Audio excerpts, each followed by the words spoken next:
উনি বললেন জাহিরুল ওয়াজাআ, লোকটাকে দেখলে একদম নূরে ঝলমলে চেহারা।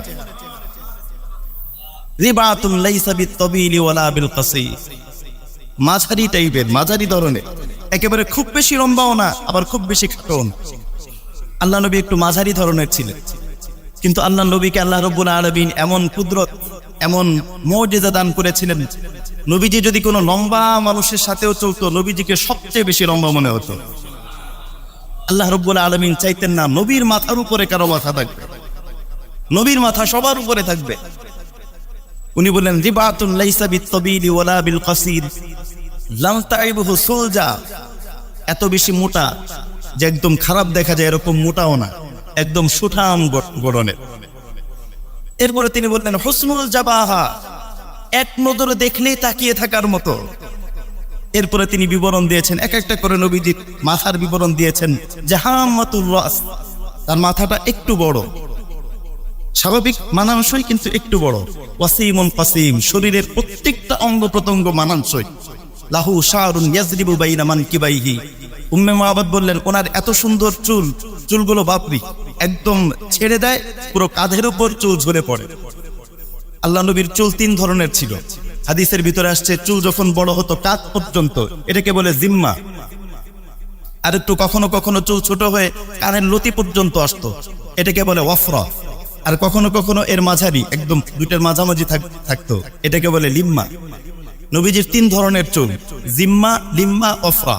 উনি বললেন যে দেখলাম যে চুলগুলো একদম ছেড়ে দিয়েছে, একদম কাঁধ বরাবর এসে গিয়েছে। লাইসা বিল জাদিল কাতিতি, চুলগুলো কোকড়ানো না, কিন্তু এমন সুন্দর কেমন যেন একদম ঢেউ খেলানোর মতো ছিল।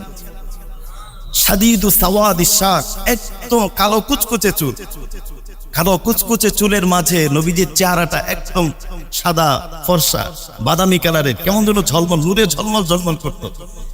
এরপরে উনি বলেছেন তার চেহারাটা কেমন ছিল শুনবে।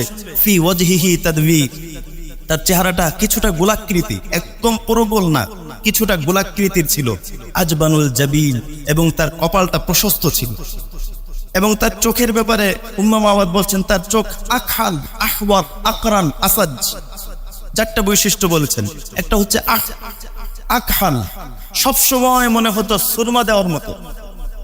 মানুষ সুরমা দিলে যেরকম এই নিচে পাপড়িটা কালোও থাকে, এরকম কালোও থাকতো, সবসময় মনে হতো আল্লাহর পক্ষ থেকে সুরমা দেওয়া। তবে নবীজি সুরমা ব্যবহার করতেন। এরপরে আহওয়ার, আহওয়ার বলা হয় এমন চোখকে যার সাদা অংশ একেবারে ধবধবে সাদা আর কালো অংশ কুচকুচে কালো, আহওয়ার ছিল। এরপরে আকরান, নবীজির চোখের যে ভুরু, এই ভুরুটা একদম চিকন এবং এটা প্রশস্ত মিশানো ছিল, দুইটা মিশানো। এরপরে আসাদ, নবীজির চোখ ছিল ডাগর নয়ন। এরপরে বলেছেন নাকের আলোচনা শুনবে, নাক কেমন আকনাল আলফ, একদম তরবরির মতো সরু টানা নাক ছিল নবীজির। এরপরে নবীজির দাঁতের বিবরণ দিয়েছেন যে নবীজির দাঁত ছিল মুফাল্লিজুল লিসান। মুফাল্লিজ মনে হয় যে দাঁতগুলো একদম ফাঁকা ফাঁকা ফাঁকা ফাঁকা, একদম পরিপূর্ণ মিলানো না, হালকা ফাঁকা ফাঁকা। বর্তমান স্টাইল করে মানুষ যে একটু হালকা ফাঁকা করে, আল্লাহ রাব্বুল আলামিন নবীকে সৃষ্টিগতভাবেই দাঁতগুলো একদম হালকা ফাঁকা ফাঁকা করে দিয়েছেন। নবীজির দাড়িগুলোর ব্যাপারে বলা হয়েছে যুলাহিয়াতিন কাসসা, নবীজির দাড়িগুলো ছিল একদম ঘন। এরপরে উম্মে মাআবাদ বলেন ইদা তাকাল্লামা আলাহুল বাহা, তিনি এমন যখন কথা বলতেন, কথা যখন বলতেন মনে হতো কেমন যেন মুক্ত ঝরছে তার সামনে দিয়ে। ওয়াইদা সাওয়াতা আলাহুল বাহা, আর যখন তিনি চুপ থাকতেন তাহলে মনে হতো গাম্ভীর, এতটা গাম্ভীর্য মানুষ ভয়ে তার সাথে কথা বলতে সাহস পেত না। এরপর উম্মে মাআবাদ বলেছেন যে তার যে ঘাড় ছিল ফি উনুকিহি সাতহুন, তার ঘাড় কিছুটা লম্বা, স্বাভাবিকভাবে ঘাড় কিছুটা লম্বা। এরপরে উনি বলেছেন আজরাত, তার শরীরের ভিতরে অতিরিক্ত কোনো পশম ছিল না। যু মাসরুবাতিন, এবং একদম সিনা থেকে নাভি পর্যন্ত হালকা পশমের একটা আবরণ ছিল, একটা রেখার মতো, একদম সিনা থেকে একদম রেখার মতো একটা পশমের ছিল।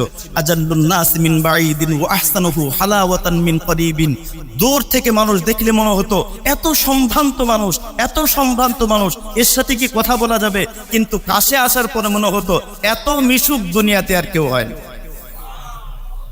এরপরে তিনি বলেছেন আল্লানুন নাসি কলবান ওয়া আহসানুহু আশীরাতান, তার হৃদয়টা এত নরম ছিল, সামান্য কথাই তার চোখে পানি আসতো, আর মানুষের সাথে খুব মিলেমিশে চলতেন।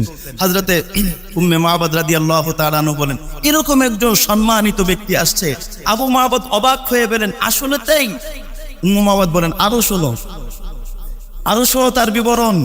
ইদা রাআহু বাদাহাতান হাবাহু, তার এক কথায় বিবরণ দিলে মনে হয় ইদা রাআহু বাদাহাতান হাবাহু, হঠাৎ করে কেউ তাকে দেখলে সে ভয় পেয়ে যাবে। ওয়াইদা খালাতাহু মারিফাতান আহাব্বাহু, এবং কেউ যদি তার সাথে মেশে তাহলে এমন চরিত্রতা তাকে ভালোবাসতে বাধ্য হবে মানুষ। ওয়ায়াকুলু নাইতুহু, উম্মে মাবাদ বলছেন যদি তার ব্যাপারে কেউ প্রশংসা করে, উম্মে মাবাদ বলছেন যদি তার ব্যাপারে কেউ প্রশংসা করে, ওয়ায়াকুলু নাইতুহু, তার ব্যাপারে প্রশংসা করলে একটা কথাই সে বলবে, লাম আরা ক্বাবলাহু ওয়ালা বাদাহু মিসলাহু, আমি আমার জীবনে এইরকম কোন সুন্দর মানুষ আমি আমার জীবনে দেখিনি। এরপরে তিনি বলেন, লাহু রুফাকা ইয়াহফুনা বিহি, তার কিছু সাথী আছে সব সময় তাকে ঘিরে থাকে। লাহু রুফাকা ইয়াহফুনা বিহি, তার কিছু সাথী থাকে সব সময় তাকে ঘিরে থাকে। ইলা আমারা তাবাআরু ইলা আমরিহি, যখন নবীজি কোনো নির্দেশ দেন, নির্দেশ পালন করার জন্য সকলে দ্রুত ছুটে যায় প্রতিযোগিতা দিয়ে। আল্লাহ নবী যদি কোনো নির্দেশ দেন দ্রুত ছুটে যায় প্রতিযোগিতা দিয়ে।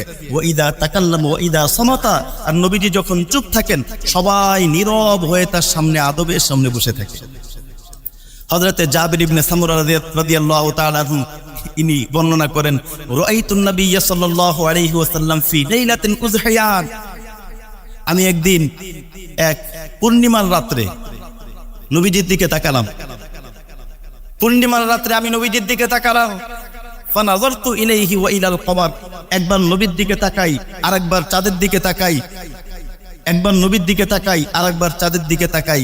উনি বলেছেন, আমার কাছে মনে হচ্ছে লাহু ইনদি আহসানু মিনাল কওয়ার, আমার কাছে মনে হচ্ছে চাঁদের ভিতরে দাগ আছে, মুহাম্মদুর রাসূলুল্লাহর সৌন্দর্যে কোনো প্রশ্ন নাই। এতটা সৌন্দর্য আল্লাহ রাব্বুল আলামিন নবীজিকে দান করেছেন।